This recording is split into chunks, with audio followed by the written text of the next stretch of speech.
Dear students, I am Israr, lecturer English, teaching you class 12th English. Our topic and the study is the letter A, and now we are today towards the close of the topic. We are closing it today. Come to the page number.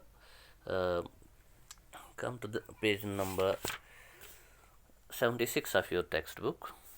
76 of your textbook. Synthesis of sentences. Synthesis of sentences. This is a grammar work here. You see.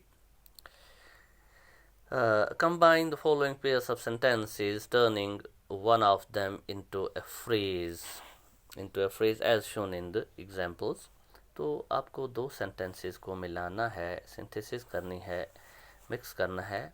तो examples भी दिए गए हैं. Mine was a difficult birth. मेरी एक बहुत ही मुश्किल birth थी. Both mother and son almost died. दोनों माँ बेटे तकरीबन मर ही गए थे. और फिर इसको ऐसे बनाया गया है. Mine being a difficult birth, both mother and son almost died. अब इसको एक ही sentence बनाया गया. There is only a comma separating the clauses. Mine being a difficult birth, both mother and son almost died. Come to the second.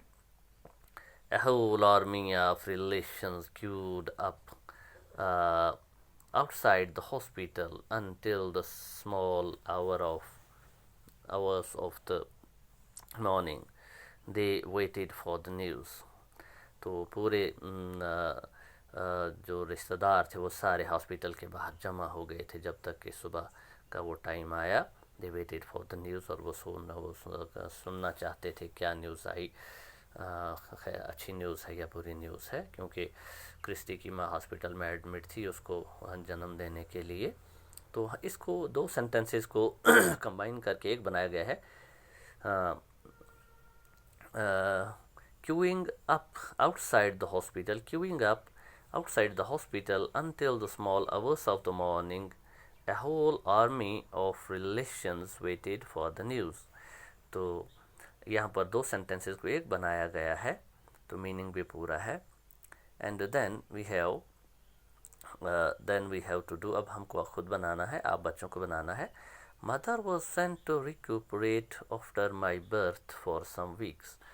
माँ को भेज दिया गया था ताकि वो दोबारा उसकी हालत संभल जाए. रिकूपरेट मतलब फिर से ठीक होना, वापस अपनी असली हालत में आना. तो I was kept in the hospital while she was away. और मुझे अस्पताल में ही रखा गया जबकि वो मुझसे दूर थी. तो डियर स्टूडेंट्स, इसको हम कैसे कंबाइन करेंगे? इसको हम ऐसे कंबाइन करेंगे. Keeping me in the hospital just after my birth. Keeping me in the hospital just after my birth. My mother was sent to recuperate for some weeks. फिर मैं एक बार इसको पढ़ता हूँ. Keeping me in the hospital just after my birth. My mother was sent to recuperate for some weeks. तो ये तो इसका हो गया. Then there is second. I wasn't baptized until later. मुझे बैप्टाइज़ नहीं किया गया था काफ़ी देर बाद तक. बैप्टाइज़ का मतलब होता है क्रिश्चियन लोगों का जब बच्चा पैदा होता है वो उसको लेकर हॉस्पिटल जाते हैं. माँ बच्चे दोनों को वो लेकर हॉस्पिटल नहीं, वो उसको लेकर चर्च जाते हैं. चर्च में जो उनके अपने सिस्टम है, मंत्र वगैरह होता है और जो होली वाटर होता है वो बच्चे के सर पे डालते हैं. तो फिर उसका नाम रखते हैं. तो नाम रखने का जो चलन है क्रिश्चियंस में, चर्च में जाकर, उसे बैप्टाइजेशन कहते हैं. तो वही है. I wasn't baptized until later. बहुत वक्त बाद तक मेरा नाम नहीं रखा गया था. My mother was not well enough to bring me to the church. मेरी माँ इतनी अच्छी नहीं थी कि मुझे चर्च में लाया जाता. तो इसका डियर स्टूडेंट्स हम ऐसे इस टू सेंटेंसेस को सिंथेसिस करके हम ऐसे इसका कंबाइंड सेंटेंस बनाएंगे. I wasn't baptized until letter.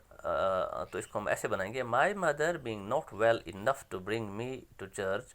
मेरी माँ जबकि इस हालत में नहीं थी कि चर्च में आ सकती, मुझे चर्च में ला सकती. I wasn't baptized until later. फिर सुनिए. My mother being not well enough to bring me to church. I wasn't baptized until later. तो ये तो हो गया सेकंड का answer. Now third. Doctors examined me. They then labeled me a very interesting but also a hopeless case. डॉक्टरों ने मेरी examination की, मुझे चेक किया और फिर उन्होंने ये बताया कि मेरा केस जो है, यानी मेरी हालत बहुत इंटरेस्टिंग है लेकिन होपलेस है, मेरे कोई इम्प्रूवमेंट नहीं हो सकती। तो इन टू सेंटेंसेस को हम कंबाइन करेंगे ऐसे, इस तरह हम इसे कंबाइन करेंगे।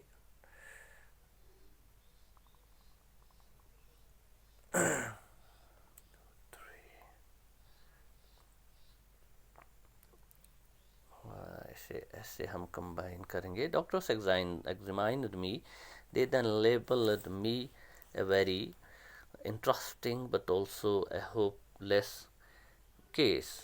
तो हम इसे कंबाइन ऐसे करेंगे, after being examined after examination the doctor labeled me a very interesting but also a hopeless case। After examination the doctors labeled me a very interesting but also a hopeless case। तो dear students, ये हो गया third point. And fourth one is, I took the stick of chalk out of my sister's hand। मैंने अपनी sister के हाथ से चाक ले लिया। I made a wild sort of scribble with it on the slate। और फिर मैंने स्लेट पर एक लकीर खींची, वाइल्ड सॉर्ट ऑफ, जिसका कोई मतलब नहीं था, बेतरीका।